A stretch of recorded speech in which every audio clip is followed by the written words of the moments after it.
ಮಕ್ಕಳು ಅತ್ತರೆ ತಾಯಿಯಾದವಳು ಸಮಾಧಾನವನ್ನು ಮಾಡುತ್ತಾಳೆ. ತಾಯಿಯೇ ಅಳಹಿದ್ದಳು. ಮಕ್ಕಳಿಗೆ ಸಮಾಧಾನ ಮಾಡೋದಕ್ಕೆ ತಿಳಿಯುತ್ತದೆ. ನಾನಿಗ ಮಗಳನ್ನೇ ನಮ್ಮ ಯಾರು ಹೇಳಿ ನನ್ನ ಚಿಕ್ಕಮ್ಮನಾದ ನೀವೇ ಕಣ್ಣೀರು ಸುರಿಸಿದರೆ ನಾನೆಂತ ನಿಮ್ಮನ್ನು ಸಮಾಧಾನ ಪಡಿಸಲಿ ಹೇಳಿ. ಏನಮ್ಮ, ಯಾವ ಕಾಲಕ್ಕಾದರೂ ಸಂಬಂಧ ಮಾಸಿ ಹೋಗ್ತದೆ ಹೇಳಿ. ನನ್ನ ತಾಯಿಯ ತಂಗಿಯಾಗಿರಬಹುದು ನೀವು, ನನ್ನ ಚಿಕ್ಕಮ್ಮ ಆಗಿರಬಹುದು, ನನ್ನ ತಾಯಿಯಂತೆ ಅಲ್ವೇ ನೀವು. ಇದು ನನ್ನ ತವರು ಮನೆಯಲ್ಲೇ ಹೇಳಿ ಅಮ್ಮ. ತವರು ಮನೆಗೆ ಬಂದಿರುವಂತಹ ಮಗಳು ಗಂಡನ ಮನೆಯಲ್ಲಿ ಶ್ರೀಮಂತಿಕೆಯಲ್ಲಿ ಇರುವ ಹಾಗೆ ಕೈ ಕಟ್ಟಿಕೊಂಡು ಕುಳಿತುಕೊಳ್ಳುತ್ತಾಳೆ.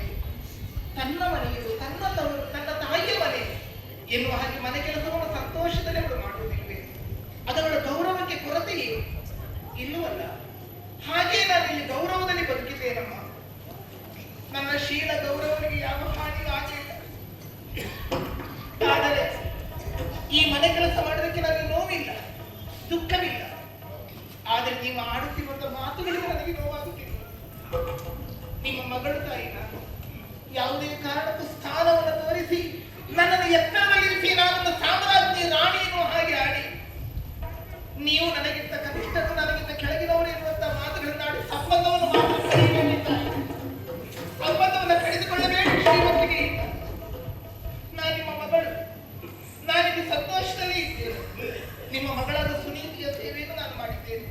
ನನ್ನ ಮಗಳಲ್ಲವೇ ಹೇಳಿ ಅಮ್ಮ, ನನ್ನ ತಂಗಿಯಲ್ಲವೇ ಹೇಳಿ, ನನಗೇನು ಕೊರತೆಯಾಗುತ್ತಿಲ್ಲ. ಆ ಹಾಗೆಂದು ನಾನು ಬಂದ ಕ್ಷಣದಲ್ಲಿ ನಾನು ಸತ್ಯವನ್ನು ಆಡಬೇಕಾಗಿದ್ದೆ. ಆಡುವಂತ ವಿಚಾರವೇ ಅದು, ಆಡಬಹುದಾದಂತ ಘಟನೆಯೇ ಅದು. ಎಂತಹ ಒಂದು ದುರಂತವಾಯಿತು ಗೊತ್ತೇ ನಮ್ಮ ಬದುಕಿನಲ್ಲಿ. ಏನಾಗಿ ಯಾಕೆ ಪರಿಸ್ಥಿತಿ ಅಮ್ಮ, ಕೋಡಿ ಪುಷ್ಕ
ಕ್ಷೇಮದಲ್ಲೇ ಕೂಡಿತು. ಮದುವೆಯ ದಾಂಪತ್ಯದ ಜೀವನದ ಫಲವಾಗಿ ಒಂದು ಗಂಡು ಒಂದು ಹೆಣ್ಣು ಮಕ್ಕಳಿಗೆ ನಾವು ತಾಯಿ ತಂದೆಯರಾದೆವು. ಇಂದ್ರಸೇನೆ ಎನ್ನುವಂತ ನಾಮಕರಣವನ್ನು ಮಾಡಿದೆವು. ಸುಖ ಸಂತೋಷದಿಂದ ಇರುವಂತದ್ದು ಆ ವಿಧಿಗೆ ಇಷ್ಟವಾಗಲಿಲ್ವೋ ಏನು. ಒಂದು ದಿವಸ ನನ್ನ ಮೈದುನನಾದಂತಹ ಪುಷ್ಕರ ಉತ್ತರ ನಿಷೇಧದ ಅಧಿಕಾರಿಯಾದಂತ ಅವನು ಒಬ್ಬ ಬ್ರಾಹ್ಮಣರ ಜೊತೆಯಲ್ಲಿ ಬಂದ. ನಮ್ಮವರಲ್ಲಿ ಕೇಳಿಕೊಂಡ, ಅಣ್ಣ, ಈ ಬ್ರಾಹ್ಮಣರು ಅಪೇಕ್ಷೆಯನ್ನು ಪಡುತ್ತಿದ್ದಾರೆ, ಜೂಜಾಡೋಣ ಎನ್ನುವ ಹಾಗೆ. ಜೂಜಾಟ ಒಳಿತಲ್ಲ ಎನ್ನುವಂತ ಮಾತನಾಡಿದರು. ಆದರೆ ಚಕ್ರವರ್ತಿಯನ್ನು ಮತ್ತೊಬ್ಬ ಸಾಮಂತ ರಾಜನು ಜೂಜಾಟಕ್ಕೆ ಆಹ್ವಾನಿಸಿದಾಗ ಹೋಗದೇ ಇರುವುದು ಧರ್ಮವಲ್ಲ, ಹೋಗಬೇಕಾದುದೇ ಧರ್ಮ ಎನ್ನುವುದನ್ನು ತಿಳಿದಂತ ನನ್ನ ರಸ ಜೂಜಾಡುವುದಕ್ಕೆ ಒಪ್ಪಿಕೊಂಡರಮ್ಮ. ಮೊದಲು ಸರಸೋದ್ಯುಕ್ತವಾಗಿ ವಿನೋದಕ್ಕೋಸ್ಕರವಾಗಿ ಜೂಜಾಡಿದರು. ಆದರೆ ಆ ಬಳಿಕ ಆಟದ ಮತ್ತೇರಿ ಒತ್ತೆ ಇಟ್ಟು ಆಟ ಮಾಡುವುದಕ್ಕೆ ಪ್ರಾರಂಭಿಸಿದರು. ಸಣ್ಣ ಪುಟ್ಟ ವಸ್ತುಗಳನ್ನು ಹಣವನ್ನು ಇಟ್ಟು ಒತ್ತೆಯಾಡಿದರು.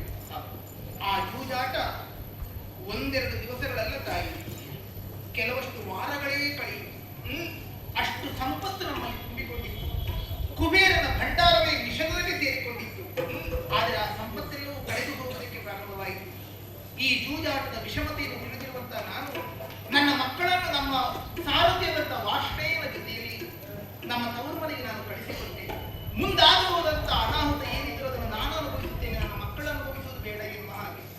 ಆದರೆ ಜೂಜಾಟ ಹೆಚ್ಚಾಗಿ ರಾಜ್ಯ, ಕೋಶ, ಬೊಕ್ಕಸ, ಭಂಡಾರ ಎಲ್ಲವನ್ನೂ ಕಳೆದುಕೊಂಡರು ತಾಯಿ. ಎಲ್ಲವೂ ಪುಷ್ಕರನ ಪಾಲಾಯಿತು, ಅಧಿಕಾರವೂ ಹೋಯಿತು. ಅಮ್ಮ, ಬಂದಂತಹ ಸಿರಿ ಸಂಪತ್ತಿನ ಮದದಿಂದ ಅಧಿಕಾರದಿಂದ ಪ್ರಮತ್ತನಾದಂತಹ ಪುಷ್ಕರನು ಅಣ್ಣ ಎನ್ನುವಂತ ಗೌರವವನ್ನು ತೋರಿಸಲಿಲ್ಲ, ಅತ್ತಿಗೆ ಎನ್ನುವಂತ ಸಂಬಂಧವನ್ನೂ ನೆನಪಿಸಲಿಲ್ಲ. ನಮ್ಮನ್ನು ಶತ್ರುಗಳಂತೆ ನೋಡಿಬಿಟ್ಟ, ಕಟ್ಟಾಜ್ಞೆಯನ್ನು ಮಾಡಿದ. ಈ ತಕ್ಷಣದಲ್ಲಿ ನೀವು ಈ ರಾಜ್ಯದಲ್ಲಿ ಇರಕೂಡದು, ನೀವು ಕಾಡಿಗೆ ಹೊರಟು ಹೋಗಿ ಎನ್ನುವ ಹಾಗೆ. ಮಾತ್ರವೇ ಅಲ್ಲ, ಯಾರೂ ನಮಗೆ ಅನ್ನಾಹಾರಗಳನ್ನು ನೀಡಕೂಡದೆನ್ನುವ ಹಾಗೆ ಪ್ರಜೆಗಳಿಗೂ ಅಪ್ಪಣೆಯನ್ನು ಮಾಡಿದರು. ಹೆಚ್ಚೇನು ತಾಯಿ, ನನಗೆ ಮಾನ ಮುಚ್ಚುವುದಕ್ಕೆ ಈ 6 ಮೊಳದ ಸೀರೆಯನ್ನು, ನನ್ನವರಿಗೆ 1 ತುಂಡದ ಕೌಪೀನವನ್ನು ಒದಗಿಸಿಕೊಂಡ. ಅಂತೆಯೇ ನಾವು ಅದನ್ನು ಧರಿಸಿಕೊಂಡು ಕಾಡು ಪಾಲಾದೆವು. ಕಾಡಿನಲ್ಲಿ ತಿರುಗುತ್ತಾ ಹಸಿವೆಯಿಂದ ಬಾಯಾರಿಕೆಯಿಂದ ಬಳಲುತ್ತಾ 3 ದಿವಸಗಳನ್ನು ನಾವು ಕಳೆದಿರುತ್ತಾಯಿ. ಮೇಲೆ ಉರಿಯುತ್ತಿರುವಂತಹ ಬಿಸಿಲು, ಕೆಳಗಡೆ ಕಾದಂತಹ ಭೂಮಿ ಬಸವಳಿದೆ, ಹಸಿವಿನಿಂದ ಕಂಗೆಟ್ಟೆ, ಬಾಯಾರಿಕೆಯಿಂದ ಬಳಲಿದೆ. ನನ್ನವರಲ್ಲಿ ಒಂದಿಷ್ಟು ಆಗಿದೆ, ನನಗೆ ಯಾಕೋ ಆಯಾಸವಾಗುತ್ತಿದೆ, ಒಂದಿಷ್ಟು ಮಲಗೋಣ ಎನ್ನುವ ಹಾಗೆ. ಒಪ್ಪಿಕೊಂಡಮ್ಮ, ನನ್ನವರು ಒಪ್ಪಿಕೊಂಡರು. ಮಲಗಿದೆನಮ್ಮ, ಅವರ ತೊಡೆಯ ಮೇಲೆ ತಲೆಯಿಟ್ಟು ಮಲಗಿಬಿಟ್ಟೆನಮ್ಮ. ನಾನು ಮಲಗಿದೆ. ಮಲಗಿದ ಸಮಯದಲ್ಲಿ ಮಲಗಿದ ಸಮಯದಲ್ಲಿ ಬಿಟ್ಟು ನಿಲದೈ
ದಾರಿಯಲ್ಲಿ ನಡೆದಂತಹ ಆಯಾಸ, ದೇಹ ಕೊದಗಿರುವಂತಹ ಬಳಲಿಕೆ, ಇದರಿಂದ ಒಂದು ಮರದಡಿಯಲ್ಲಿ ಅವರ ತೊಡೆಯ ಮೇಲೆ ತಲೆಯಿಟ್ಟು ನಾನು ಮಲಗಿಬಿಟ್ಟೆ. ಮಲಗಿದ್ದುಂಟು ಗೊತ್ತು ತಾಯಿ, ಗಾಢವಾದಂತ ನಿದ್ದೆ ನನ್ನನ್ನು ಆವರಿಸಿಕೊಂಡು ಬಿಟ್ಟಿತು. ಅಯ್ಯೋ, ಯಾಕೆ ಬಂತು ನನಗೆ ಆ ಹಾಳು ನಿದ್ದೆ? ಎಷ್ಟು ಹೊತ್ತು ಮಲಗಿದೆನೋ ನನಗೆ ಗೊತ್ತಿಲ್ಲ ತಾಯಿ. ಆದರೆ ಕಣ್ತುಂಬ ನಿದ್ದೆಯನ್ನು ಮಾಡಿ ಎಚ್ಚೆತ್ತು ನೋಡುತ್ತೇನಮ್ಮ, ನಾ ಮಲಗಿದಲ್ಲಿ ನನ್ನವರು ಇರಲಿಲ್ಲ. ನನ್ನ ತಲೆ ಮರದ ಬೇರಿಗೆ ಆಡಿಸಿತ್ತು. ಆಚೆ ಈಚೆ ನೋಡಿದೆ, ಅಲ್ಲಿ ಇಲ್ಲಿ ಹುಡುಕಾಡಿದೆ, ನನ್ನ ರಸನನ್ನು ಕೂಗಿದೆ, ಕರೆದೆ, ಬೊಬ್ಬಿಟ್ಟೆ. ಅರಣ್ಯ ರೋದನವಾಯಿತೆ ಹೊರತು ದಮಯಂತಿ ನಾನಿಲ್ಲಿದ್ದೇನೆ ಎನ್ನುವಂತ ಒಂದು ಧೈರ್ಯದ ಮಾತು ಬರಲಿಲ್ಲ. ನಾನು ಮಲಗಿರುವಂತಹ ಹೊತ್ತಿನಲ್ಲಿ ನನ್ನವರು ಮಾನ ಮುಚ್ಚುವುದಕ್ಕಾಗಿ ನನ್ನ ಸೀರೆ ಸೆರಗಕ್ಕೆ ಹರಿದು ಅದನ್ನೇ ಸೊಂಟಕ್ಕೆ ಸುತ್ತಿಕೊಂಡು ಎತ್ತಲು ಹೊರಟು ಹೋಗಿದ್ದಲ್ಲಮ್ಮ. ನನ್ನನ್ನು ಬಿಟ್ಟು ಹೋದರು ತಾಯಿ, ನನ್ನನ್ನು ಬಿಟ್ಟು ಹೋಗಿಬಿಟ್ಟು. ಅಮ್ಮ, ಆಮೇಲೆ ಕಾಡಿನಲ್ಲಿ ಬಹಳಷ್ಟು ಕಷ್ಟಗಳನ್ನು ಅನುಭವಿಸಿದೆ. ಹಾಗೆ ದುಃಖಿಸುತ್ತಿರುವಂತಹ ಹೊತ್ತಿನಲ್ಲಿ ವ್ಯಾಪಾರಿಗಳೆಲ್ಲ ನನ್ನ ಕಣ್ಣಿಗೆ ಕಾಣ ಸಿಕ್ಕಿದರು. ಚೇದಿ ದೇಶಕ್ಕೆ ಹೋಗುತ್ತೇನೆ ಎನ್ನುವಂತ ಮಾತುಗಳನ್ನು ಆಡಿದರು. ನಿಮ್ಮ ನೆನಪಾಯಿತು, ಆದ್ದರಿಂದ ಇಲ್ಲಿಯವರೆಗಾಗಿ ನಾನು ಬಂದೆ. ನಾನು ಬಂದ ಆ ಕ್ಷಣದಲ್ಲಿ ನಿಮ್ಮ ಮಗಳು ದಮಯಂತಿ ನಾನು ಅಂತ ಸತ್ಯವನ್ನು ಆಡುತ್ತಿದ್ದರೆ ಒಂದು ಮಾತು ಹೇಳಿದ್ರೆ ಹೇಗೆ ಕಳ್ಕೊಳ್ತಿದ್ರಮ್ಮ ನೀವು. ಮಗಳು ಸಂತೋಷದಿದ್ದರೆ ತಾಯಿಗೆ ಸಂತೋಷ ಆನಂದ. ಮಗಳು ಗತಿಗಿಟ್ಟರೆ ಯಾವ ತಾಯಿಯ ಎದೆಯಾದರೂ ಒಡೆಯಲು ಇರುತ್ತದೆ. ನನ್ನಮ್ಮನಿಗೆ ಆ ಕಷ್ಟ ಬರಬೇಕೆ ಹೇಳಿ. ನೀವು ಚಿಂತಿಸಕೂಡದು, ನೀವು ದುಃಖಿಸಕೂಡದು ಎನ್ನುವ ಕಾರಣಕ್ಕೋಸ್ಕರವಾಗಿ ನಾನು ಸತ್ಯವನ್ನು ಆಡಬೇಕು. ಮಾತ್ರವೇ ಅಲ್ಲ, ನಾನು ನಿಮ್ಮ ಮಗಳೇನು ಅಂತ ವಿಚಾರ ತಿಳಿದರೆ ನೀವು ನನ್ನನ್ನು ಚೆನ್ನಾಗಿ ರಾಣಿಯಂತೆ ನೋಡಿಕೊಳ್ಳುತ್ತೀರಿ. ನನ್ನ ರಸ ಎಲ್ಲಿದ್ದಾನೋ, ಎಷ್ಟು ಕಷ್ಟಪಡುತ್ತಿದ್ದಾನೋ ನನಗೆ ತಿಳಿಯದು. ಅಂತಿರುವಾಗ ನಾವೇ ಅರಮನೆಯಲ್ಲಿ ಸುಖದಿಂದ ಕಾಲ ಕಳೆಯುವುದೇ ಕೂಡದಿರುವ ಕಾರಣಕ್ಕೋಸ್ಕರವಾಗಿ ನಾನು ಸತ್ಯವನ್ನು ಆಗಿಲ್ಲ, ಕ್ಷಮಿಸಿದ್ದಾಯಿ. ಆದರೆ ಈ ಬ್ರಾಹ್ಮಣರು ನನ್ನ ಅಣ್ಣನ ಸ್ನೇಹಿತರು, ಚಿರಪರಿಚಿತರು ನನಗೆ. ಅವರನ್ನು ನೋಡಿದ ಕ್ಷಣದಲ್ಲಿ ನನ್ನ ಗುಟ್ಟು ತಿಳಿಯಬಹುದೆಂದು ನಾನು ಮುಖಮರೆಸಿಕೊಂಡು ಹೋದೆ. ಆದರೂ ನನ್ನ ಪರಿಚಯವನ್ನು ಅವರು ತಿಳಿದೇ ಬಿಟ್ಟರಮ್ಮ. ಸ್ವಾಮಿ, ಇದನ್ನು ನಮ್ಮ ಕುಟೀರಾಪುರದಿಂದಲೇ ಬಂದಿದೆ ಸ್ವಾಮಿ. ನನ್ನ ತಂದೆ ಕಳಿಸಿಕೊಟ್ಟರೆ ಹೇಗಿದ್ದಾರೆ? ನನ್ನ ಅಪ್ಪ ಅಮ್ಮ ಹೇಗಿದ್ದಾರೆ? ನನ್ನ ಮಕ್ಕಳು ಹೇಗಿದ್ದಾರೆ? ಅದೆಷ್ಟೋ ಮಕ್ಕಳಿಗೆ ತಂದೆ ತಾಯಿ ಮಡಿದ ಮೇಲೆ ಅನಾಥರಾಗುವುದನ್ನು ನೋಡಿದೆ. ಆದ್ರೆ ನಿನ್ನ ಮಕ್ಕಳ ಪರಿಸ್ಥಿತಿ ಹಾಗಲ್ಲ. ಮತ್ತೆ ನೀವು ಗಂಡ ಹೆಂಡತಿ ಇಬ್ಬರು ಇದ್ದು ಮಕ್ಕಳಿಗೂ ಅನಾಥರಾಗಿದ್ದಾರೆ. ಆ ಎಳೆಯ ಕಣ್ಣ ಮೃಗರು ಪ್ರತಿ ಬಾರಿಯೂ ಅಜ್ಜ ನನ್ನ ಅಮ್ಮ ಎಲ್ಲಿ, ಅಜ್ಜ ನನ್ನ ಅಪ್ಪ ಎಲ್ಲಿ ಎಂದು ಕೇಳುವಾಗ ಕ್ಷಣ ಕ್ಷಣಕ್ಕೂ ಆ ಹಿರಿಯ ಜೀವ ಪಡುತ್ತಿರುವ ಸಂಕಟವನ್ನು ನೋಡಲಾರದೆ ನಾನು ಇಷ್ಟು ತಿರುಗಾಟಿ ಬಂದು ನಿಮ್ಮನ್ನು ಹುಡುಕುವುದಕ್ಕಾಗಿ ಬಂದೆ ತಾಯಿ. ನಿನ್ನನ್ನು ನೋಡಿದಾಗ ಮರಳು ಭೂಮಿಯಲ್ಲಿ ನೀರನ್ನು ನೋಡಿದಷ್ಟು ಸಂತೋಷವಾಯಿತು. ಆದರೆ ಇಲ್ಲಿ ವಿಷಯವನ್ನು ಕೇಳುವಾಗ ತಿಳಿಯಲಾರದೆ ನಾನು ಮನಸ್ಸಿಗೆ ಮುಂದೆ ನಮ್ಮ ಹಾಗಾದರೆ ನನ್ನನ್ನು ಕರೆದುಕೊಂಡು ಹೋಗುವುದಕ್ಕೆ ಬಂದರು. ಅದಕ್ಕಾಗಿ ಬಂದಿದ್ದಮ್ಮ. ಬರುತ್ತೇನೆ ಅಮ್ಮ. ಕೇಳಿದಲ್ಲ ತಾಯಿ ಬ್ರಾಹ್ಮಣರ ಮಾತನ್ನು. ನನಗೆ ನನ್ನ ಮಕ್ಕಳನ್ನು ಕಾಣಬೇಕಾಗಿದೆ ತಾಯಿ. ನನ್ನನ್ನು ಕಳಿಸಿಕೊಡ್ತೀನಿ ಅಮ್ಮ, ನನ್ನನ್ನು ಕಳಿಸಿಕೊಡ್ತೀನಿ. ಮಕ್ಕಳನ್ನ ಬಿಟ್ಟು ಬದುಕುವಂತಹ ಕಷ್ಟ ಏನು ಎನ್ನುವುದನ್ನು ನಾನು ಅರ್ಥೈಸಿಕೊಂಡಿದ್ದೇನೆ.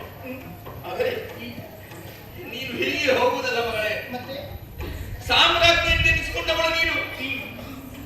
ಬೇಕಾದಂತಹ ಆಭರಣಗಳನ್ನು ಧರಿಸಿಕೊಂಡು ಬಟ್ಟೆ ಪೀತಾಂಬರಗಳನ್ನು ಉಟ್ಟುಕೊಂಡು ಶೃಂಗಾರ ಮಾಡಿಕೊಂಡು ಅಂಧನವನ್ನು ಏರಿ ಹೋಗುವ ಮಗಳೇ. ಬೇಡ ತಾಯಿ, ಯಾವುದೇ ಕಾಲಕ್ಕೂ ನನಗೆ ಶೃಂಗಾರವನ್ನು ಮಾತ್ರ ಮಾಡಿಸಬೇಕಮ್ಮ.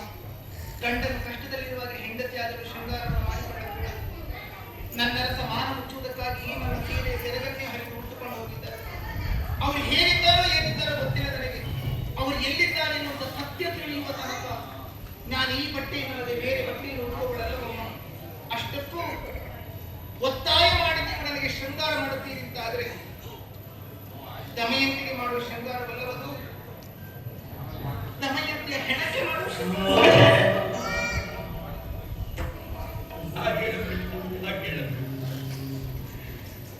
ಮುತ್ತೈದೆಗೆ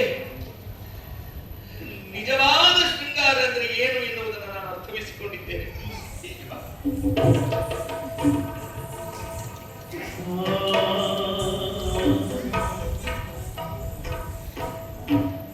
ಯದಿ ಮಜ್ಜನ ಭೋಜನಂ ಗಣ ಪರುಷದಿಂದಲೇ ಗೈಸಿ ಬಾವಿಗೆ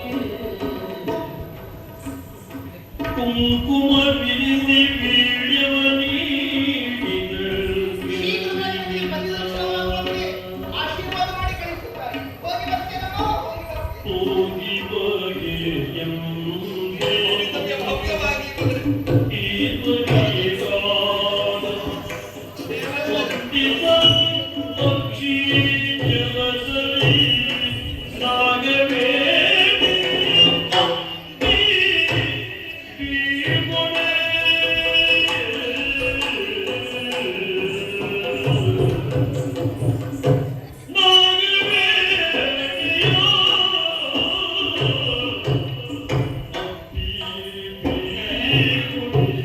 ಅಮ್ಮ,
ಅದಕ್ಕೇನು ತೊಂದರೆ ಇಲ್ಲ. ಏನು ವಿಶೇಷ ಹೇಳಿ ಸ್ವಾಮಿ, ನಮ್ಮ ಮಗನನ್ನು ಹುಡುಕಿ ಕರ್ಕೊಂಡಿದ್ದೇನೆ. ಹೇಳಿ, ಹೇಳಿ, ಹೇಳಿ, ನಮ್ಮ ಮಗನು ಹೇಳಿ.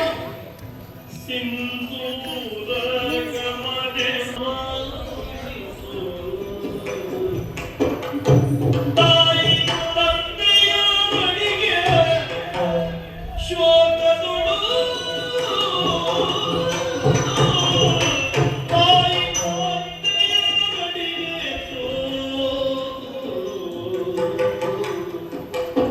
ವಂದಿಸಿ ತನ್ನ ವಿಧಿಗ ಇಷ್ಟಾಗುವು ಎದರು ವಂದಿಸಿ ತನ್ನ ವಿಧಿಗಳು ಇಷ್ಟಾಗುವು ಎದರು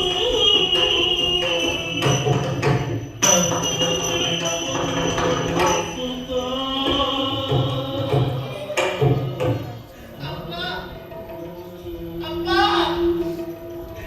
ಇದೇ ಮನೆಯ ಅಂಗಳದಲ್ಲಿ ನಳಚಕ್ರವರ್ತಿಯ ಜೊತೆಗೆ ಮದುವೆಯನ್ನು ಮಾಡಿಸಿ ವೈಭವದಿಂದ ಸಂತೋಷದಿಂದ ಆಶೀರ್ವಾದ ಮಾಡಿ ಕಳಿಸಿದೆ.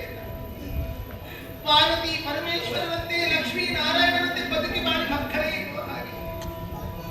ಆದ್ರೆ ನೋಡಪ್ಪ ನಿನ್ನ ಮಗಳ ದುರವಸ್ಥೆಯನ್ನು. ಗಂಡನಿಂದ ದೂರವಾಗಿ ಮನೆಗೆ ಮಾಟ ಮಾಡುವಂತ ಮಾಟಗಾತಿಯಂತೆ ನಿನ್ನ ಮಗಳು ಮನೆ ಪ್ರವೇಶ ಮಾಡುತ್ತಾಳಪ್ಪ. ನಿನ್ನ ಮಗಳು ಮನೆ ಪ್ರವೇಶ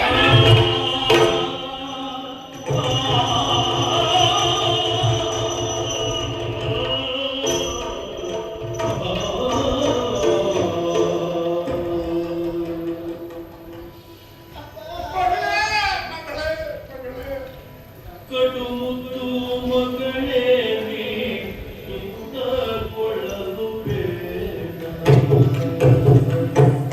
ಮಗಳೇ ನೀ ತುಗುಡಗೊಳ್ಳಲು ಬೇಡ ಪಡವಿ ಮೂಲಗಳು ನಿನ್ನ ರಮಣ ಮಗಳೇ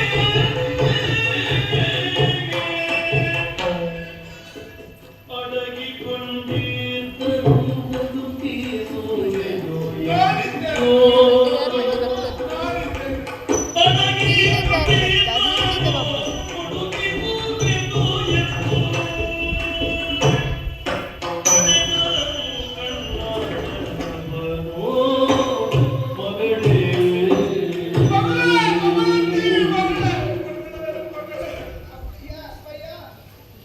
ಎಂತ ಸ್ಥಿತಿ ಬಂದು ಹೋಯಿತು.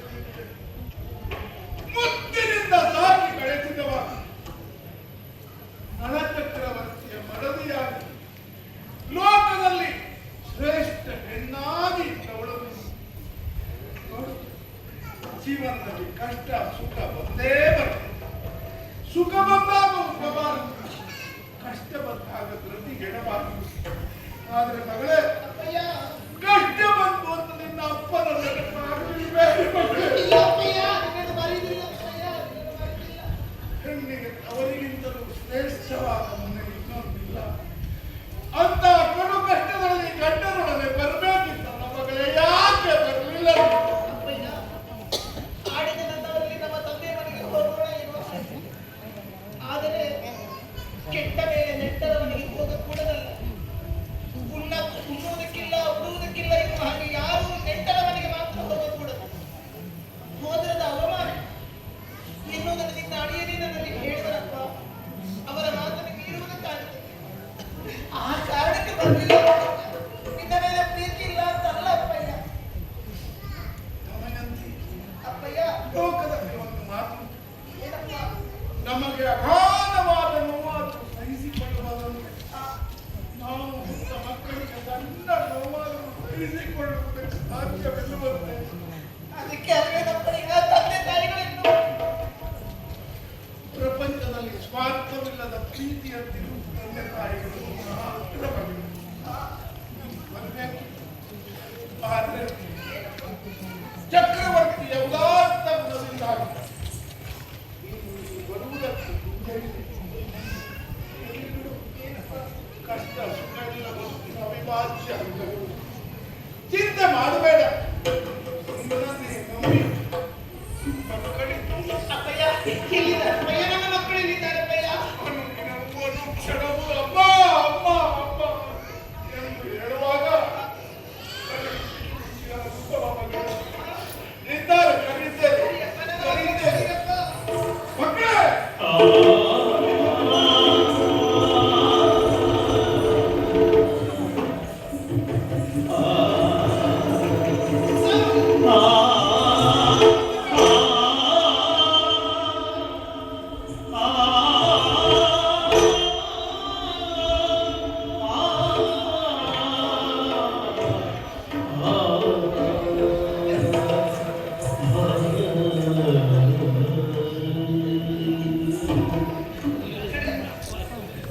ಊಟ ಮಾಡಿದೆ, ತಿಂಡಿ ತಿಂತೀರಾ? ಆಟ ಮಾಡಿದ್ದೀರಾ? ಜಗಳ ಮಾಡಿಕೊಳ್ಳಿಲ್ವಲ್ಲ, ಹೊಡೆದಾಡಿಕೊಳ್ಳಿಲ್ವಲ್ಲ? ಅಜ್ಜನ ಮನೆಯಲ್ಲಿ ವಿಷಯವಾಗಿದ್ದಿಲ್ಲ ಏನಪ್ಪ?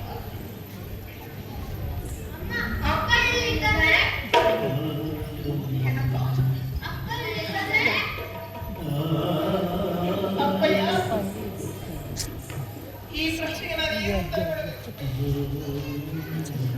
ನನ್ನ ಕಷ್ಟವನ್ನು ಕಂಡು ನಿನಗೆ ಸಹಿಸುವುದಕ್ಕಾಗಿ ಈ ಮಕ್ಕಳ ಕಣ್ಣೀರು ನಾನು ಕಾಣಬೇಕೇನಪ್ಪಯ್ಯ? ಈ ನನ್ನ ಮಕ್ಕಳಿಗೆ ಬಂದೆ ಬೇಡವೇನಪ್ಪಯ್ಯ? ನನ್ನ ಗಂಡನನ್ನು ಹುಡುಗಿಸಿ ಕೊಡಪ್ಪಯ್ಯ, ನನ್ನನ್ನು ಹುಡುಗಿಸಿ ಕೊಡಪ್ಪಯ್ಯ. ಖಂಡಿತ ನಾನು ಹುಡುಕಿಸಿಕೊಡ್ತೇನೆ. ಮಾಡಿದಪ್ಪಯ್ಯ. ಪ್ರಪಂಚದಲ್ಲಿ ಎಲ್ಲಿಯಾಗಿದೆ ನನ್ನ ಚಕ್ರವರ್ತಿ? ಬನ್ನಿ ಮಕ್ಕಳ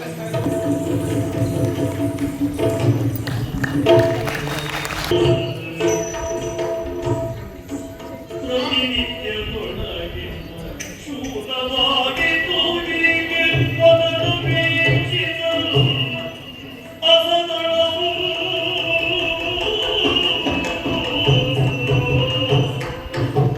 ಅತಿ ಕೃಪೆಯಿಂದ ಶೋಧಿಸಿ ಒಲುವದನು ಅತಿ ಕೃಪೆಯಿಂದ ಶೋಧಿಸಿ ಒಲುವದನು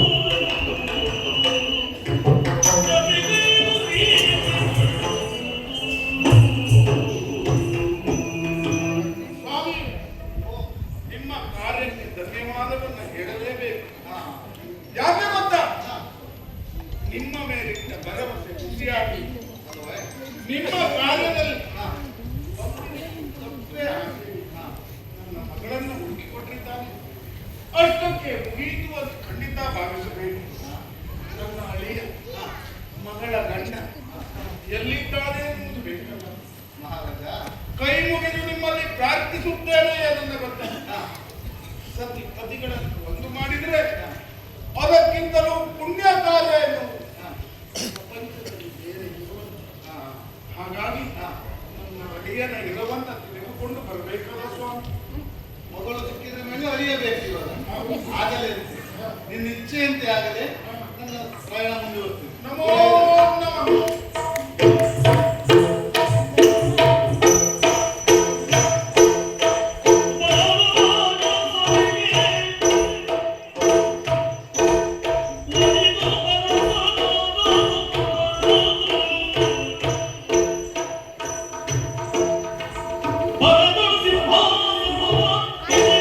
ಬಹಳ ಸಂತೋಷವಾಯಿತು. ಯಾವುದು? ಈ ಭೂಮಿಯಲ್ಲಿ ಮಾತನಾಡುವ ದೇವರು, ನಡೆದಾಡುವ ದೇವರು ಎಂದರೆ ಬ್ರಾಹ್ಮಣರಂತೆ. ಹೇಳುವುದು ಈ ಅಯೋಧ್ಯದ ಸಭೆಗೆ ಹಾ, ಇನ್ನು ಒಂದು ಕ್ಷಣದಿಂದ ಹಾ, ಪರಮ ಪಾವನವಾಯುವುದು ಸಭೆ. ಬಹಳ ಸಂತೋಷವಾಯಿತು. ಇದು ಮಧ್ಯಾಹ್ನದ ಹೊತ್ತು ಹೌದು, ಸ್ವಲ್ಪ ಊಟವನ್ನ ಮಾಡಿ ಮತ್ತೆ ಮಾತಾಡೋಣ, ಆಯ್ತಾ? ನಮಗೆ ಇವತ್ತು ಕೆಲಸವೇ ಹಾಗೆ. ಮೊದಲೇ ಊಟನೇ. ಹೋಗು. ಬನ್ನಿ ಬನ್ನಿ ಬನ್ನಿ.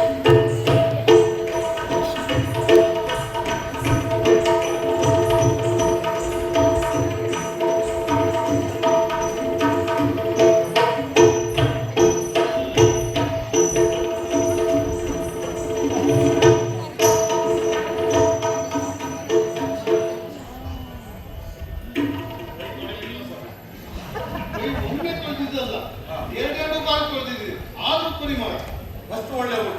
ಹೇಳುವುದೇ ಬೇಡ. ಸಂತೋಷವಾಯ್ತಾ ಯಾರಿಗೆ ಸಂತೋಷ ಆಗ್ತದೆ? ನಿಮಗೆ? ಯಾಗಿದೆ ಊಟ? ಒಳ್ಳೆ ಊಟ. ಸಂತೋಷ. ನನ್ನ ಒಂದು ಬೇಸರ ಉಂಟು ಸ್ವಾಮಿ. ಹಾ. ನನ್ನ ಹೊಟ್ಟೆ ಮೇಲೆ ನನಗೆ ಇವತ್ತು ಚಿಕಿತ್ಸೆ ಆಗ್ತಾ ಇದೆ. ಯಾಕೆ? ಇನ್ನಿಷ್ಟು ಸ್ಥಳಾವಕಾಶ ಇದ್ದಿದ್ರೆ ಹಾ. ಇನ್ನಿಷ್ಟು ತಿನ್ಬೋದಿತ್ತೋ ಏನು? ಒಂದೆರಡು ದಿವಸ ಎದ್ದು ಹೋಗಿ. ಯಾರಿಗೆ? ನೀವು ಪುರುಷೋತ್ತಿದ್ದವನಲ್ಲ. ಸ್ವಾಮಿ, ತಿರುಗಾಟದಲ್ಲಿ ಹೊರಟವರು.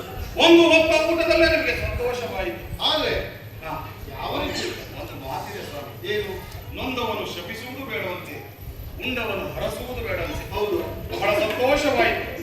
ಈ ಅಯೋಧ್ಯವು ಹೀಗೆ ಸಮೃದ್ಧಿಯಾಗಿದೆ ಆಶೀರ್ವದಿಸಿ ಸ್ವಾಮಿ. ಒಳ್ಳೆಯದಾಗಲಿ. ಹಾ. ಆದರೂ ನನಗೊಂದು ಅಭ್ಯಾಸ ಉಂಟು. ಏನು? ಇಲ್ಲೇ ಹೋದವು ಹಾ. ಮೂಲಶೋಧ ಮಾಡುವುದು ಒಂದು ಅಭ್ಯಾಸ. ಏನು? ಯಾವ ರೀತಿ? ಹೇಗೆ? ಈ ರುಚಿಯಾದ ಊಟವನ್ನು ಮಾಡಿದಾಗ ಹಾ. ಒಂದು ಯೋಚನೆ ಹೊಂದಿದೆ. ಹಾ. ಏನಂತ? ಏನು? ಆ ಅಡುಗೆ ಭಟ್ಟ ಯಾರಿರ್ಬೋದು, ಹೇಗೆ ಮಾಡಿರ್ಬೋದು, ಎಷ್ಟು ರುಚಿಯಾದ ಅಡುಗೆ, ರುಚಿ ಉಂಟು ಅಂತ ಹೇಳ್ಬೇಕಾದ್ರೆ ಯಾವ್ದಾದ್ರು ಒಂದು ವಸ್ತು ರುಚಿ ಇಲ್ಲದೆ ಇರಬೇಕು. ಹಾ. ಇಲ್ಲವಾ ಯಾವ್ದಾದ್ರು ಒಳ್ಳೇದಿರ್ಬೇಕು. ಹಾ. ಎಲ್ಲವೂ ರುಚಿ ಇರುವಾಗ ಯಾವುದು ಒಳ್ಳೇದಂತ ಹೇಳುವುದು. ಅಂತ ರುಚಿಯಾದ ಅಡುಗೆ, ಸರಿ. ಪರಿಮಳವಂತ ಊಟ, ಇಷ್ಟನ್ನು ಊಟ ಮಾಡಿದಾಗ ಹಾ. ನನಗೆ ಅಡುಗೆ ಭಟ್ಟ ಯಾರು ನೋಡಬೇಕು. ಯಾಕೆ? ಎಲ್ಲಿಯಾದ್ರೂ ಒಂದು ಕಾರ್ಯಕ್ರಮ ಮಾಡಿದಾಗ ಯಾವಾಗಲೂ ಕಾರ್ಯಕ್ರಮದ ವಹಿಸಿಕೊಂಡವನಿಗೆ ಏನಾದ್ರು ಕೊಟ್ಟು ಬರುವುದು ಬಿಟ್ರೆ ಹಾ. ಆ ಹಿಂದ್ಗಡೆ ಶ್ರಮವಿದ್ದವರು ಯಾರು ಬರುವುದಿಲ್ಲ. ಹಾ. ನನ್ನ ಅಭ್ಯಾಸ ಹಾಗಲ್ಲ. ಹಾ. ಯಾರು ಅಡುಗೆ ಮಾಡಿದ್ರು ಅಡುಗೆ ಹಾಗಿದೆ, ಊಟವನ್ನು ಬಡಿಸೋದಕ್ಕಿಂತ ಮಾಡಿದವನು ಯಾರು ಆ ಅಡುಗೆ ಭಟ್ಟನ ಸ್ವಲ್ಪ ಕರ್ತೀರ ಅವನು ನೋಡಬೇಕಲ್ಲ. ಕರೆಯುವುದಕ್ಕೇನು ಸಮಸ್ಯೆ ಇಲ್ಲ. ಹಾ. ಇವ್ನು ಬ್ರಾಹ್ಮಣರು ಹೌದಲ್ಲ? ಇದು ಯಾಕೆ ಹೀಗೆ ಕೇಳ್ತಾ ಇದ್ದೇವೆ ಅಂತ, ಊಟದ ಸಮಯದಲ್ಲಿ ಹೀಗೆ ಯಾರಾದ್ರೂ ಸ್ನೇಹಿತರು ಪರಿಚಿತರು ಬಂದಾಗ ನಾವು ಬಹಳ ಒತ್ತಾಯ ಮಾಡೋದು ಊಟ ಮಾಡ್ಕೊಂಡು ಹೋಗಿ ಅಂತ. ಹಾ. ಊಟ ಆದ್ಮೇಲೆ ಅಡಿಗೆ ಭಟ್ರು ಯಾರು ಅಂತ ಹೇಳುದು. ಕೇರಳದ ಅಡುಗೆ ಉಂಟು ಅಷ್ಟು ನಾನು ರುಚಿ. ಇವರಿಗೆ ಬಹಳ ಸಂತೋಷ ಆಯ್ತು. ಹೀಗೆ ಇದ್ದಾರೆ ಸ್ವಾಮಿಗಳು. ಹಾ. ಊರಲ್ಲಿ ಹೋಗಿ ಹಾ. ಎಷ್ಟು ಕೊಡ್ತಾರೆ?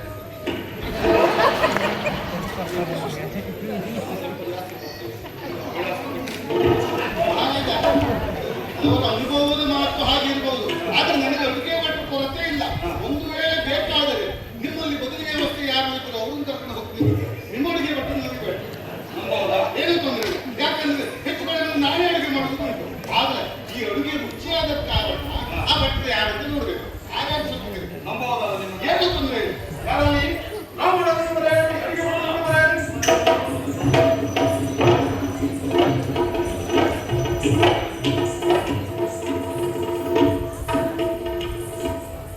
ಮಹಾರಾಜ, ಅಡಿಗೆ ಭಟ್ರು ಹೌದು. ನಾನು ಹೇಳಿದ್ದೇನೆ ಏನು? ಏನು ಹೊಸ ಮನೆಗೆ ಅದು ದೃಷ್ಟಿ ಬೀಳಬಾರ್ದು ಅಂತ ಭೂಮಿ ತಗೊಳ್ಳಿಕ್ಕೆ ಅಥವಾ ನಿಮ್ಮ ಮನೆಯಲ್ಲಿ ಎಲೆ ತೆಗೆಯುವುದನ್ನು ಕೇಳಿದಲ್ಲ. ಈ ರುಚಿಯಾದ ಅಡುಗೆ ಮಾಡಿದ್ನಲ್ಲ ಆ ಭಟ್ರು ಸ್ವಲ್ಪ ಸರಿ ನನಗೆ ಅವರು ನೋಡ್ಬೇಕು. ಅವಸರ ಇದೆ. ನೀವು ಹೇಳಿದ ಹಾಗೆ ಹಾ. ಬಹಳದಿಂದ ನಾವು ಬಹಳ ಸ್ಫುರದ್ರೂಪಿ ಬ್ರಾಹ್ಮಣ ಭಟ್ರನ್ನೇ ಅಡಿ ಇಟ್ಕೊಳ್ಳೋದು. ಅದಕ್ಕೆ ಅವರು ನೋಡ್ಬೇಕು ನಮ್ಮ ಕರೆ ಇವರು ಬಂದ ಮೇಲೆ ನಮ್ಗೆ ಆ ಸಮಸ್ಯೆ ಇಲ್ಲ, ಯಾರು ಕರೆದುಕೊಂಡು ಹೋಗುವುದಿಲ್ಲ. ಹಾಗಾಗಿ ನಮ್ಮಲ್ಲಿಯ ಪಾಕತಜ್ಞ ಇವರೇ.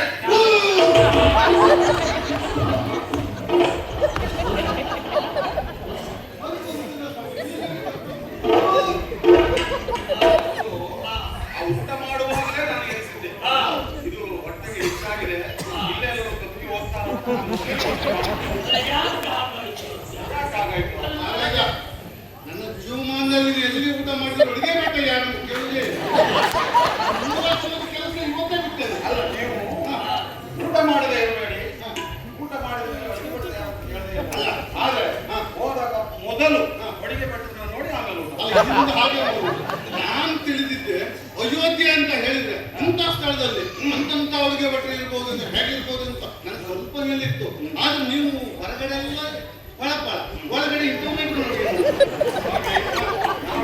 ಹೊರಗಡೆ ಬಳಕೆ ನಾವು ನಮ್ಮನೆ ಇತ್ತು ಅಂತರಂಗ ಶುದ್ಧಿ. ಇವನ ಅಂತರಂಗ ಶುದ್ಧಿಯನ್ನ ನೋಡಿ, ಇವನ ಕೈ ರುಚಿಯನ್ನ ನೋಡಿ ನಾನು ಇವನನ್ನು ಅಡಿಗೆ ಈಗ ಒಂದು ಸ್ವಲ್ಪ ಆ ಕಡೆ ಕಳಿಸಿ. ನನ್ನ ಮುಖ ನೋಡಿದ್ರೆ ಮತ್ತೆ ನನಗೆ ತಲೆ ತಿರುಗುತ್ತೆ. ಜೀವಮಾನದಲ್ಲಿ ನಮ್ಗೆ ಬೇಡ. ಈ ಮೂಲಶೋಧ ಕೆಲಸ ಬಿಟ್ಟೇ ಇಲ್ಲಲ್ಲ, ಅಡುಗೆ ಭಟ್ರು ನೋಡುವುದೇ ಇಲ್ಲ. ಮಹಾರಾಜರ ಆದ್ರೂ ಒಂದು ಯಾವಾಗಲೂ ಒಳ್ಳೆಯದನ್ನು ಒಪ್ಪುವುದೇ ನನ್ನ ಗುಣ. ಸರಿ ಸರಿ ಇಲ್ಲದಿದ್ರೆ ಸರಿ ಇಲ್ಲ. ಆದ್ರೆ ಆತ್ಮಸಾಕ್ಷಿಯಾಗಿ ಹೇಳುವುದಿದ್ರೆ ಇವನು ಅಡುಗೆ ಮಾಡಿದ್ದು ಇವನೇ ಹೌದಲ್ವಾ? ಹಾಗಾದ್ರೆ ಇವನು ಬಗ್ಗೆ ಒಂದು ಮಾತು ಕೇಳಬೇಕು. ಏನು? ಇವನು ಯಾರು? ಮೊದಲಿನಿಂದ ಅಡುಗೆ ಮಾಡಿಕೊಂಡು ಇದ್ದವನ, ಇತ್ತೀಚೆಗೆ ಬಂದವನ, ಅಥವಾ ಇವನನ್ನೇ ಅಡುಗೆ ಮಾಡಕ್ಕೆ ನೀವು ಆಯ್ಕೆ ಮಾಡಬೇಕಾದ್ರೆ ಕಾರಣ ಏನು? ಅಲ್ಲ, ಇವನ ಪರಿಚಯ ನಮ್ಗೆ ಹೇಳೋದಕ್ಕೆ ಮುಂದೆ ಮುಂಚೆ ಹೆಸರೇನಂತ ನಿಮ್ಮ ಪರಿಚಯವನ್ನೇ ನಾವು ಕೇಳಿ. ನೀವು ಎಲ್ಲಿಂದ ಬಂದಿದ್ದು? ನಾನು ನಾನು ಬರ್ತೇನೆ ಆಯ್ತಾ? ಯಾಕೆ? ನಾನು ಇಲ್ಲಿದ್ರೆ ನಾನು ಬೇಳೆ ಬೇಡುವುದಿಲ್ಲ. ನಾನಿದ್ರೆ ಬೇಳೆ ಬೇಡುವುದಿಲ್ಲ.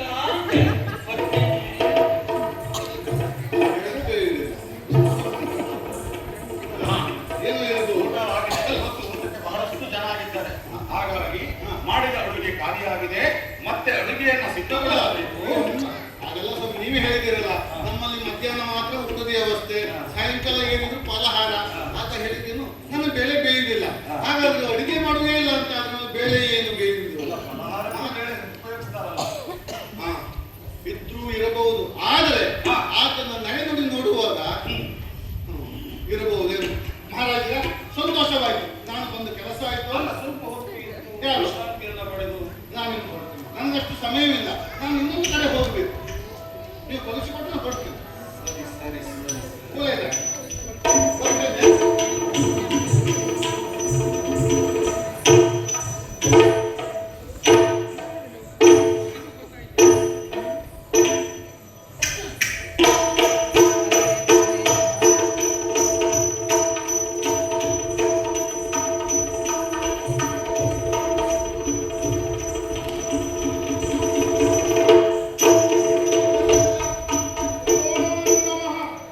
ಮಹಾರಾಜ, ನಿನ್ನ ಮಾತಿನಂತೆ ಎಲ್ಲ ರಾಜ್ಯವನ್ನು ಸುತ್ತುತ್ತಾ ಪುಣೆಯ ಅಯೋಧ್ಯೆ ಹೋಗಿಬಿಟ್ಟಿದೆ. ಏನಾಯ್ತು ವಿಚಾರ?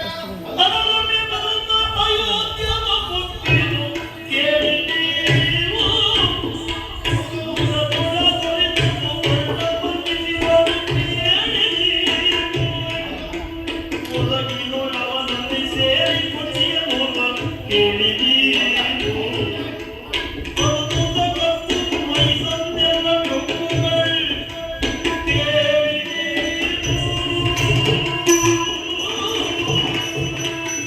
ಮಹಾರಾಜ, ಅಯೋಧ್ಯೆಗೆ ಹೋಗಿ ನೋಡುವಾಗ ಮಧ್ಯಾಹ್ನದ ಹೊತ್ತಾಗಿತ್ತು. ಅಲ್ಲಿಯೂ ಊಟದ ಸಮಯ.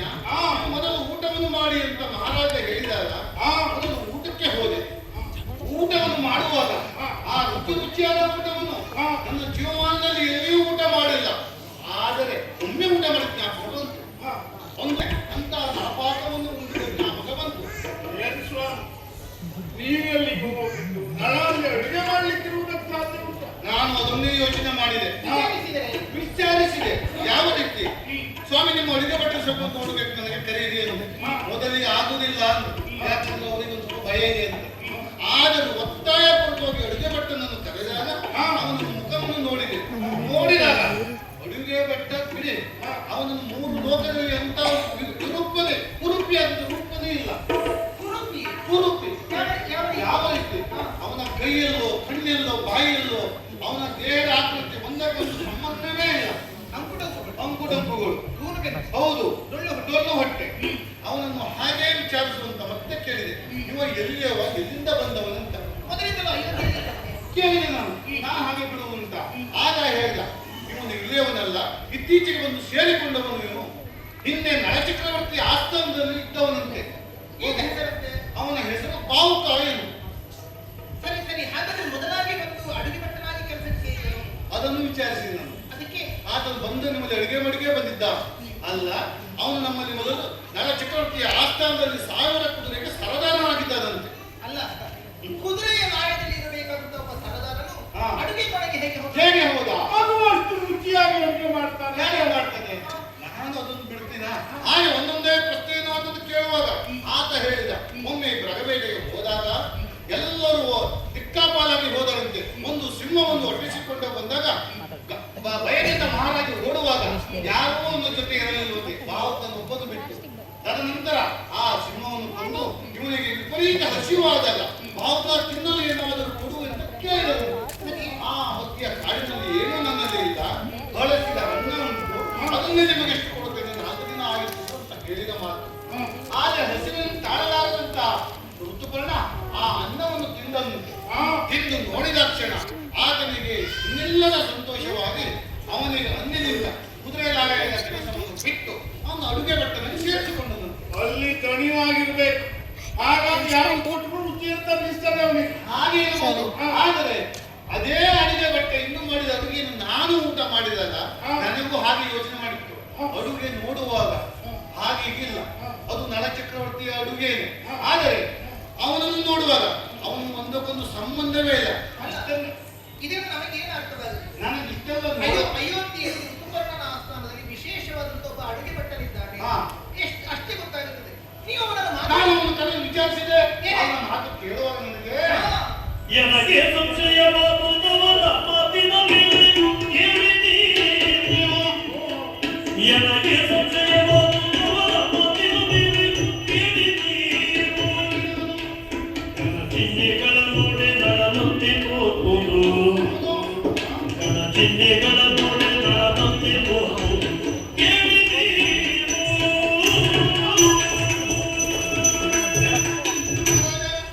ಹಾಗೆ ಅವನನ್ನು ಮಾತಿಗೆ ಕರೆದಾಗ ಅವನನ್ನು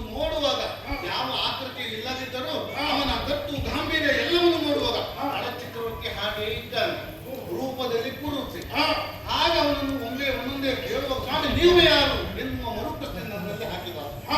ಆಗ ಅವನನ್ನು ಕೇಳಿದೆ, ನಾನು ಇಲ್ಲಿಯವನಲ್ಲ, ಭೀಮಕ ಮಹಾರಾಜ ಕಳಿಸಿಕೊಟ್ಟಿದ್ದು ನನ್ನನ್ನು. ಅಷ್ಟೊತ್ತಿಗೆ ಆತ ಗಾಬರಿಂದ ಹೇಳಿದರೆ, ಇನ್ನು ನನ್ನ ಬೇಳೆ ಬೇಯಿಸಿಲ್ಲ. ಮೊದಲೇ ವಿಚಾರಿಸಿದೆ, ಮಧ್ಯಾಹ್ನದ ಊಟ ಸಾಯಂಕಾಲ ಊಟ ನಮ್ಮಲ್ಲಿ ವ್ಯವಸ್ಥೆ ಇಲ್ಲ ಅಂತ ಮಹಾರಾಜರೇ ಹೇಳಿದ್ದಾರೆ. ಇನ್ನು ಬೇಳೆ ಬೇಯಿಸುವುದು ಏನುಂಟು ಸಮಯ. ಆಗ ಅವನು ಗಾಬರಿಂದ ಇನ್ನು ನನ್ನ ಬೇಳೆ ಬೇಯಿಸಿಲ್ಲ ಅಂತ ನನ್ನ ಮುಖ ನೋಡಿದವನೇ ಒಳಗೋಡಿದ. ಆದ್ರೂ ಅಷ್ಟು ಕುರೂಪಿ ಇನ್ನು ನೀನು ವಿಚಾರ ಮಾಡಬೇಕು. ಇದರ ಹೊರತಾಗಿ ನಳಚಕ್ರವರ್ತಿಗಳು ಬಂದಿದ್ದಾರೆ, ಈ ಕಡೆ ಹೋಗಿದ್ದಾರೆ, ಹಾಗೆ ಯಾವ ಯಾವ ಹೇಳಿ ಇಷ್ಟೇ ವರ್ತಮಾನವೇ ಇಲ್ಲ.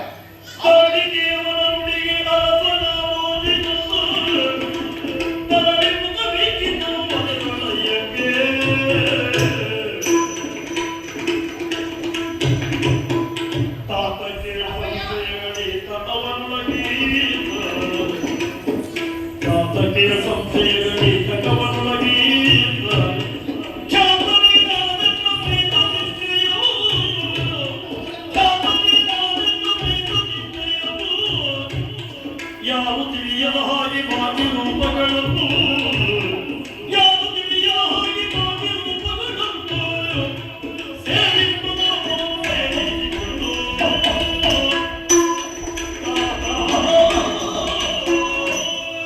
ಅಪ್ಪಯ್ಯ, ಎಲ್ಲ ಗೊಂದಲವಾಗ್ತಾ ಇದೆ. ಬ್ರಾಹ್ಮಣರಾಡಿರುವಂತ ಮಾತುಗಳನ್ನ ಕೇಳಿದರೆ ಒಂದಿಷ್ಟು ವಿಮರ್ಶೆ ಕೊಟ್ಟಬೇಕಪ್ಪ. ಹೌದಪ್ಪಯ್ಯ, ಚಿಂತನೆ ಮಾಡುವ ವಿಚಾರವೇ ಇದಾಗಿದೆ. ಏನು? ಋತುವರ್ಣನ ಆಸ್ಥಾನದಲ್ಲಿರುವಂತಹ ಬಾಹುಕನೆನ್ನುವಂತ ವ್ಯಕ್ತಿಯ ಕುರಿತಾಗಿ ಸಂಶಯವನ್ನು ವ್ಯಕ್ತಪಡಿಸುತ್ತಾ ಇದ್ದಾರೆ. ಹೌದು. ಅಪ್ಪಯ್ಯ, ನನಗೀಗ ಆಲೋಚನೆ ಆಗುತ್ತಿರುವುದು, ಆ ಬಾಹುಕನೆನ್ನುವಂತ ವ್ಯಕ್ತಿಯೇ ನನ್ನ ಅರ್ಥನಾದ ನಳಚಕ್ರವರ್ತಿಯ ಏನ್ ಹೇಳ್ತೀನಿ? ಕೆಲವಷ್ಟು ಕಾರಣಗಳನ್ನು ನಾನು ಕೊಡಬಲ್ಲೆ ಅಪ್ಪಯ್ಯ. ಆ ಹೊತ್ತು ನಾನು ಹಾಗೂ ನನ್ನವರು ಕಾಡಿನಲ್ಲಿ ನಾವು ತಿರುಗಾಡುತ್ತಾ ಇದ್ದು ನಾನು ಮಲಗುವಂತ ಮೊದಲು ನಿದ್ದೆ ಬರುವಂತ ಹೊತ್ತಿಗೆ ನನಗೆ ಕೆಲವಷ್ಟು ದಾರಿಗಳನ್ನು ತೋರಿಸಿದ್ದರು. ಮರದಡಿಯಲ್ಲಿ ಕುಳಿತು ಇದು ಈ ದಾರಿಯಿಂದ ನಾವು ಉತ್ತರಕ್ಕೆ ಹೋದೆವು ಅಂತಾದರೆ ಅದು ಅಯೋಧ್ಯೆಯನ್ನು ಹೋಗಿ ಸೇರಿಕೊಳ್ಳುತ್ತದೆ, ಈ ಪೂರ್ವಕ್ಕೆ ಹೋದರೆ ನಮ್ಮ ನಿಷದಕ್ಕೆ ಹೋಗುತ್ತದೆ, ದಕ್ಷಿಣದ ದಾರಿ ಚೇದಿ ದೇಶಕ್ಕೆ ಹೋಗುವಂಥದ್ದು, ಪಶ್ಚಿಮದ ದಾರಿ ಕುಂಡಿನಾ ನಗರಕ್ಕೆ ಹೋಗುವಂಥದ್ದು, ಹೀಗಿರುವ ಹಾಗೆ ಕೆಲವು ದಾರಿಗಳನ್ನು ನನಗೆ ತೋರಿಸಿದರು. ಯಾಕೆಂಬುದು ನನಗೆ ಅರ್ಥವಾಗಲಿಲ್ಲ. ಆದ್ರೆ ಈಗ ಯೋಚನೆಯಾಗುತ್ತದೆ, ನಾವು ಬಂದದ್ದು ನಿಷೇಧದಿಂದ, ನಾನು ಮುಂದೆ ಅಯೋಧ್ಯೆಯ ದಾರಿ ಹಿಡಿದು ಹೋಗುತ್ತೇನೆ, ನೀನು ನೇರವಾಗಿ ಈ ದಾರಿಯನ್ನು ಹಿಡಿದು ನಿನ್ನ ತವರು ಮನೆಗೂ ಅಥವಾ ನಿನ್ನ ಚಿಕ್ಕಮ್ಮನಲ್ಲಿಯೂ ಹೋಗಿರುವ ಹಾಗೆ ನನಗೊಂದು ದಾರಿ ತೋರಿಸಿರಬೇಕಪ್ಪಯ್ಯ. ಆದ್ದರಿಂದ ಅಯೋಧ್ಯೆಯಲ್ಲಿ ಮತ್ತು ಹೋಗಿರುವುದು ನಿಮಗೆ ಯಾಕೆ ಗೊತ್ತೇ? ನನ್ನ ಸೂರ್ಯವಂಶದ ಚಕ್ರವರ್ತಿ, ಋತುವರ್ಣ ಚಂದ್ರವಂಶದ ಚಕ್ರವರ್ತಿ, ಋತುವರ್ಣ ಮಹಾರಾಜ ಅಯೋಧ್ಯೆಯ ಅರಸ ಸೂರ್ಯವಂಶದ, ಇಬ್ಬರಿಗೂ ಸಮಾನವಾದ ಯೋಗ್ಯತೆ ಇದೆ. ಸ್ನೇಹಿತರಲ್ಲಿ ನಾವು ಬಡತನ ಬಂದಾಗ ಆಶ್ರಯಿಸಿಕೊಳ್ಳಬಹುದು, ಅದು ಅಪರಾಧವಾಗುವುದಿಲ್ಲ. ಕಷ್ಟ ಕಾಲ ಬಂದಾಗ ಕೈ ಹಿಡಿಯುವುದು ನಿಜವಾದ ಸ್ನೇಹಿತರು. ಹಾಗಾದರೆ ಸ್ನೇಹಿತರಾದ ಋತುಪರ್ಣನ ಆಸ್ಥಾನಕ್ಕೆ ನನ್ನವರು ಹೋಗಿರಲೇಬೇಕು. ಮಾತ್ರವೇ ಅಲ್ಲ, ಅಂತ ಒಬ್ಬ ವಿಕಾರಿಯಾದಂತಹ ಬಾಹುಕನು ನಮ್ಮ ನಿಷೇಧದಲ್ಲಿ ಇದ್ದದ್ದೇ ಇಲ್ಲ, ಅಂತ ಒಬ್ಬ ವ್ಯಕ್ತಿ ನಮ್ಮ ಊರಿನಲ್ಲಿ ಇದ್ದದ್ದಿಲ್ಲ. ಹಾಗಾದರೆ ಋತುಪರ್ಣದಲ್ಲಿ ಹೋಗುವಾಗ ಆ ರೀತಿಯಲ್ಲಿ ಯಾಕೆ ಹೋಗಿದ್ದಾರೆ? ಯಾಕೆ ಹೋದರು? ಕಾಣುವ ಜನರಿಗೆ ಮುಖ ತೋರಿಸುವುದಕ್ಕೆ ನಾಚಿಕೆಯಾಗಿ ನನ್ನಂತ ಆ ರೀತಿಯಲ್ಲಿ ರೂಪವನ್ನು ಮರೆಮಾಚಿಕೊಂಡು ಹೋಗಿರಬೇಕು. ಸುರದ್ರೂಪಿಯಂತ ನನ್ನವರನ್ನು ಕಂಡರೆ ಅಯ್ಯೋ ಜೂಜಾಟ ಮಾಡಿದ ನಳ, ಹೆಂಡತಿ ಮಕ್ಕಳನ್ನು ಬಿಟ್ಟಂತ ನಳ ಎನ್ನುವ ಅಪವಾದದ ಮಾತು ಅವಮಾನಕ್ಕೊಳಗಾಗಬೇಕಾಗುತ್ತದೆ ಎನ್ನುವ ಕಾರಣಕ್ಕೋಸ್ಕರವಾಗಿ ರೂಪವನ್ನು ಮರೆಮಾಚಿಕೊಂಡು ಹೋಗಿರಬೇಕು. ಮಾತ್ರವೇ ಅಲ್ಲ, ಅಲ್ಲಿ ತನ್ನ ವಿದ್ಯೆಯನ್ನು ಪ್ರದರ್ಶಿಸಿದ್ದಾರೆ. ಅಶ್ವವಿದ್ಯಾ ನಿಪುಣರು ನಮ್ಮವರು. ಆ ಕಾರಣಕ್ಕೋಸ್ಕರವಾಗಿ ಸಾವಿರ ಕುದುರೆಗಳಿಗೆ ಸರದಾರವಾಗಿದ್ದಾರೆ. ಹೆಚ್ಚೇನು ಬೇಟೆಗಾಗಿ ಮಹಾರಾಜ ಹೋಗುತ್ತೇನೆ ಎಂದಾಗ ತಾವಾಗಿ ಹೊರಟಿದ್ದಾರೆ. ಅಂದ್ರೆ ನನ್ನವರಿಗೆ ಜೂಜಾಟದ ಹುಚ್ಚಿ ಹೇಗೆಯೋ ಅದೇ ರೀತಿಯಲ್ಲಿ ಬೇಟೆಯ ವ್ಯಸನವೂ ಉಂಟು ತಾನೆ, ಅದರಲ್ಲಿ ವ್ಯಕ್ತವಾಗಿದೆ.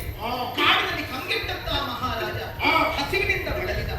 ಆ ಹೊತ್ತಿಗೆ ಬಿಸಿ ಬಿಸಿಯಾದಂತಹ ಊಟವನ್ನು ಕೊಟ್ಟಿದ್ದಾರೆ, ರುಚಿಯಾದದನ್ನು ಕೊಟ್ಟಿದ್ದಾರೆ ಅಂತಾದ್ರೆ ವರುಣದೇವನ, ವಾಯುದೇವನ, ಅಗ್ನಿದೇವನ ವರಪ್ರಭಾವ ನಮ್ಮಲ್ಲುಂಟು. ಅದರಲ್ಲಿ ಪ್ರಕಟವಾಗಿದೆ ಅಪ್ಪಯ್ಯ. ಅಗ್ನಿ ಇಲ್ಲದೆ ರುಚಿ ರುಚಿಯಾದ ಅಡುಗೆ ಮಾಡುವ ಸಾಮರ್ಥ್ಯ ನೀವೇ ಆಡಿದಿರಿ. ಹಸಿವಾದವನಿಗೆ ರುಚಿ ಬೇಡ, ನಿದ್ದೆ ಬಂದವನಿಗೆ ಹಾಸಿಗೆ ಕೊಡುವುದು ಬೇಡ. ಎಲ್ಲಿಯಾದ್ರೂ ಮನೆಗೆ ಕೊಡ್ತಾರೆ, ಕೊಟ್ಟದ್ದು ರುಚಿಯಾಗುತ್ತದೆ. ಆದ್ರೆ ಯೋಚನೆ ಮಾಡಿ, ನಮ್ಮ ಬ್ರಾಹ್ಮಣರ ನಾಲಿಗೆ ಹಾಗೆ ಎಷ್ಟು ಕಡೆಗೆ ರುಚಿ ಉಂಟು. ರುಚಿ ಹೇಳಬೇಕು ಅಲ್ಲ, ರುಚಿ ಪರೀಕ್ಷೆ ಮಾಡುವುದನ್ನು ಅವರಷ್ಟು ಶ್ರೇಷ್ಠರು ಯಾರು? ಹೌದಲ್ಲ? ಹಾಗಾದ್ರೆ ಅಂತ ಬ್ರಾಹ್ಮಣರಿಗೂ ಅದು ರುಚಿಯಾಗಿದೆ ಮಾತ್ರವಲ್ಲ, ನಳಮಾನವನ್ನು ನೆನಪು ಮಾಡಿಕೊಟ್ಟಿದೆ ಅಂತಾದ್ರೆ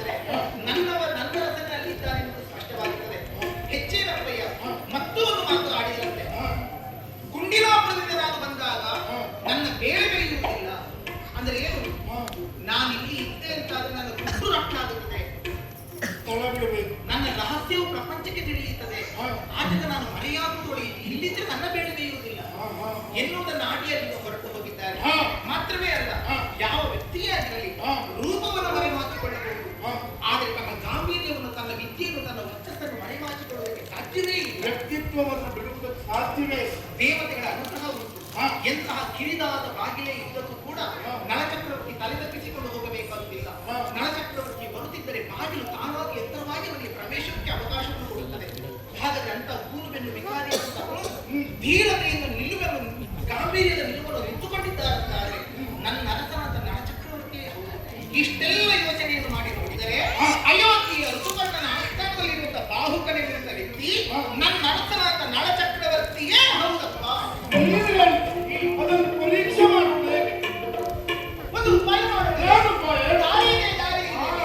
ಇಳೆಮೂರು ಹುಡುಗಿದವು ನರನ ಸೋಯಿಲ್ಲ,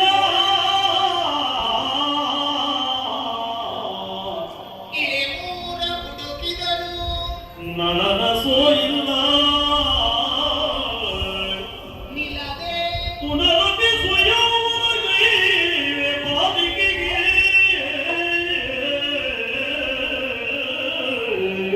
ನಿಲ್ಲದೆ ಪುನರಪಿ ಸ್ವಯಂವರಗೈವೆ ಬಾಲಿಕೆಗೆ, ಛಲದಿಂದ ಬಂದು ಪುಣ್ಯಗಳಿಂದ ಮೋದನಿಸಿಕೊಂಬುದು ಎನ್ನುವುದರಲ್ಲಿ ಹೌದಪ್ಪಯ್ಯ. ಒಲಿಸಿಕೊಂಬುದು ಎನ್ನುವುದರಲ್ಲಿ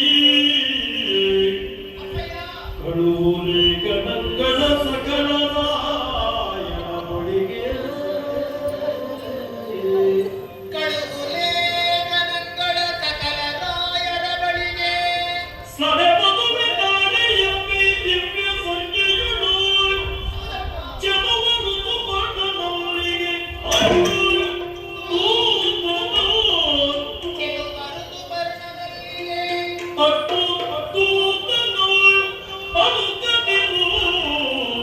ನೀನಿದ್ದಳು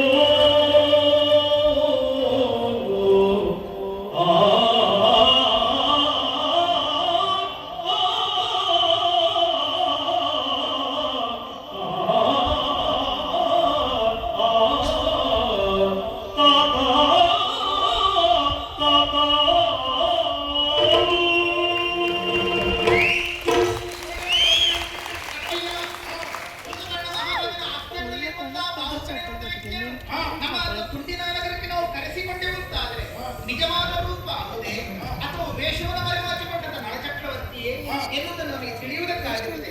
ಹಾಗಾದರೆ ಇದಕ್ಕೆ ಕೊಡುವಂಥದ್ದು ಒಂದೇ ಒಂದು ದಾರಿಯಪ್ಪಯ್ಯ. ಏಂತ ಈ ತಕ್ಷಣದಲ್ಲಿ ಸಕಲ ಭೂಪಾಲರಿಗೆ ನೀವು ಲೇಖನವನ್ನು ಬರೆದು ಕಳಿಸಬೇಕು. ನಾವು ಎಲ್ಲಾ ಕಡೆಯಲ್ಲಿ ಹುಡುಕಿದ್ದೇವೆ. ಇಲ್ಲಿ ನೋಡಿದರೂ ಯಾರಲ್ಲಿ ಕೇಳಿದರೂ ಕೂಡ ನಳಚಕ್ರವರ್ತಿ ನಮ್ಮಲ್ಲಿಗೆ ಬಂದಿದ್ದಾರೆ, ನಳಚಕ್ರವರ್ತಿಯನ್ನು ನಾವು ನೋಡಿದ್ದೇವೆ ಎನ್ನುವ ಆಶಾದಾಯಕವಂತ ಮಾತನ್ನು ಯಾರಿಗೂ ಹೇಳುವವರಿಲ್ಲ. ನಾವು ಪ್ರಯತ್ನಿಸಿ ಹೋದದ್ದಾಗಿದೆ. ಆದರೆ ಮಗಳಾದ ದಮಯಂತಿಗೆ ಇನ್ನು ಯೌವನವಿದೆ. ಆ ಕಾರಣಕ್ಕೋಸ್ಕರವಾಗಿ ನಳಚಕ್ರವರ್ತಿ ಸಿಗದೇ ಇರುವ ಕಾರಣ ಮಗಳಾದ ದಮಯಂತಿಗೆ ಮತ್ತೆ ಮದುವೆಯನ್ನು ಮಾಡಿ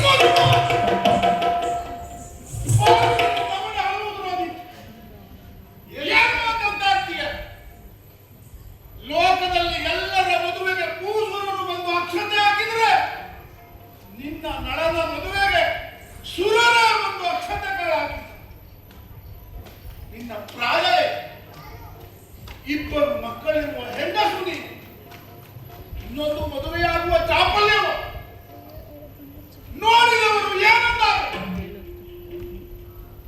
ಭೀಮಕನಿಗೆ ಗಡ್ಡ ಹಣ್ಣಾದದ್ದು ದಂಡ ಹಾಕಬೇಕು. ಇನ್ನೊಂದು ಮದುವೆ ಮಾಡ್ತೇನೆ ಅಂತ ಪತ್ರ ಬರೆಯುವ ಬದಲು ನೇಣು ಹಾಕಿಕೊಂಡು ಸಾಯಿಕೆ ಏನ್ ಮಾತಾಡ್ತಿದ್ಯಾ? ಏನ್ ನಿನ್ನ ಅಪ್ಪ ಅರ್ಧ ರಾಜ್ಯ ಕೊಡ್ತು ಅಂತ ನನಗೆ ಕಾಲಿ ಕಟ್ಟಿಗೆ ಅಂತ ಊರೆಲ್ಲ ಸುತ್ತಿದ್ದ ನಾನು, ಅಥವಾ ಕೈ ತುಂಬ ದಕ್ಷಿಣ ಕೊಡ್ತು ಅಂತ ಹೋಗಿದ್ದ? ನಿನ್ನಂತ ಪತಿನಂತೆ ಇಂತ ಮಾತಾಡುಲ್ಲ. ನಿನಗೆ ಇನ್ನೊಂದು ಮದುವೆ, ಇನ್ನು ನಿಮ್ಮ ರಾಜ್ಯದಲ್ಲಿ ಇರುವುದೇ ಇಲ್ಲ. ನಾನು ಇದು ಹೊರಟೆ, ಹಾಗೆ ಏನಿಲ್ಲ ಹೊಡೆದು ಹಾಕಿ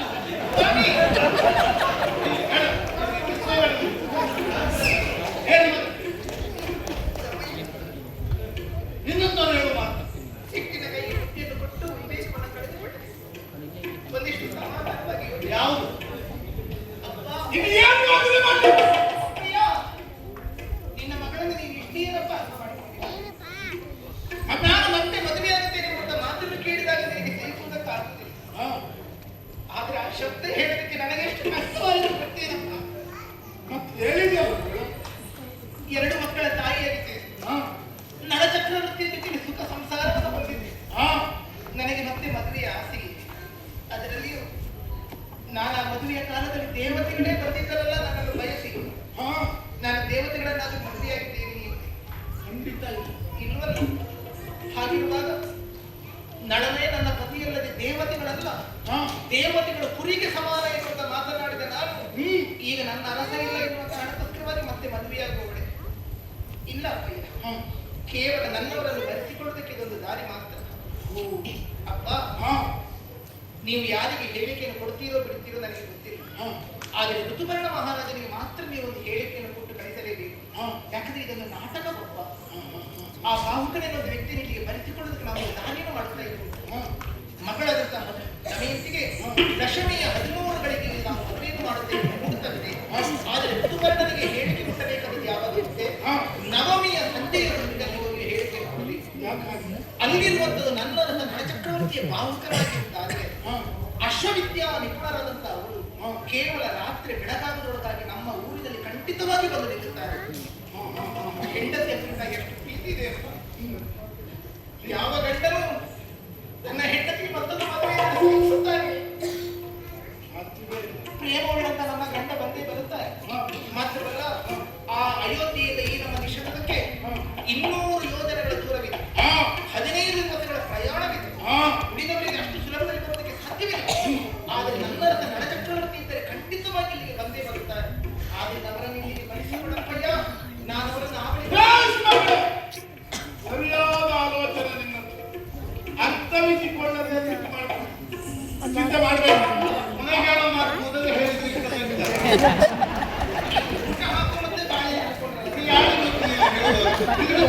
ಆಯಾಸ ಆಗಿದೆ. ನೀನು ಹೇಳುವಾಗ ಶಿಸ್ತು ಬಂದಿದ್ದು ಹೌದು. ಏನು ಮಾಡೋದು, ವಯಸ್ಸಿನ ಪ್ರಭಾವ ಸ್ವಲ್ಪ ಹೆಚ್ಚು ಕಡಿಮೆ ಆಯಿತು. ಅವಸರ ಹೆಚ್ಚಾಯಿತು. ಆಡುವ ಮಾತು ಯಾವ ಸಿಟ್ಟು ಬಂದಾಗ ಅದಕ್ಕೆ ಅರ್ಥವೇ ಹಾಗೆ ಆಯ್ತಮ್ಮ. ಒಂದು ಉಪಕಾರ ಮಾಡಬೇಕು. ಯಾವುದು? ನೀವು ಇನ್ನೊಮ್ಮೆ ಅಯೋಧ್ಯೆಗೆ ಹೋಗಿ ಇನ್ನೊಮ್ಮೆ ಅದು ಕಾಲಡಿಗೆ ಹೋಗಬೇಡ. ಕಷ್ಟಪಟ್ಟು ಕಳಿಸಿಕೊಡ. ಆದರೆ ಒಂದು ನೀವು ಬೇಗ ಹೋದ್ರೂ ತೊಂದರೆ ಇಲ್ಲ. ಬೇಕಾದ್ರೆ ಪಂಚಮಿ ಷಷ್ಠಿಗೆ ಬೇಕಾದ್ರೆ ಲೇಖನ ಮಾತ್ರ ನವಮಿಯ ಸಂಜೆಗೆ ಕೊಡಬೇಕು. ಮತ್ತೊಂದು ತಿರುಗಾಟ ನಮಗೀಗ. ಒಂದು ಉಪಕಾರ ಮಾಡಿ. ನಮ್ಮ ತಿರುಗಾಟ ಏನು ಹೆಚ್ಚಲ್ಲ, ತಿರುಗುದೇ ನಮ್ಮ ಕೆಲಸ.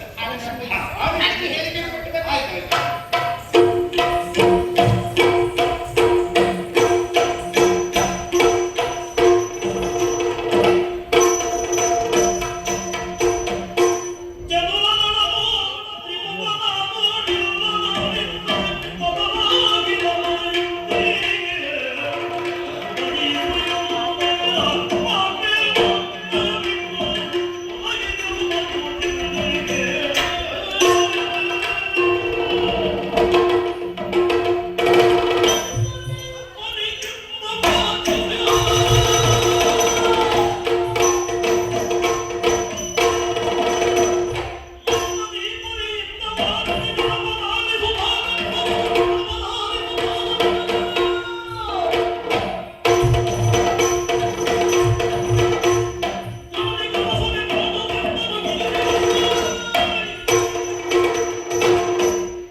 ಭೀಮಪ್ಪನು ಈ ರೀತಿಯಾದ ನಿರ್ಧಾರಕ್ಕೆ ಬಂದರೆ ಚತುರ್ಮತಿಯಾದಂತಹ ದಮಯಂತಿಯು ಸ್ವಲ್ಪ ಯೋಚಿಸಬೇಕಾಗಿತ್ತಲ್ಲ. ನನಗೇನು ಸಾಮಾನ್ಯದವನೇ, ರುಚಿಮತಿ ದಯವತಿಯೇನಾದರೂ ಸಾಮಾನ್ಯದವಳು. ಹಾಗಾದರೆ ಯಾವ ಭೂಮಿಯಲ್ಲಿ ಹುಟ್ಟಿದವರು ಅವರು?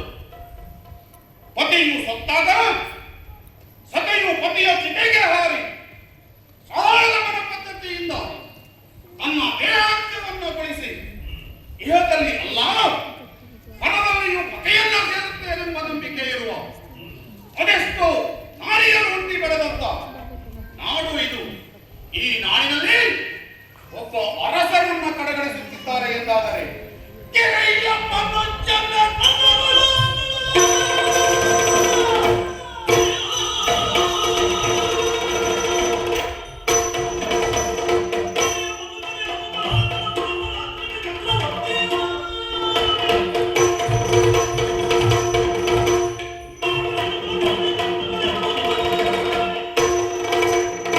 ಸಾಧ್ಯ ಉಂಟು. ಶಿವಮೊಗ್ಗ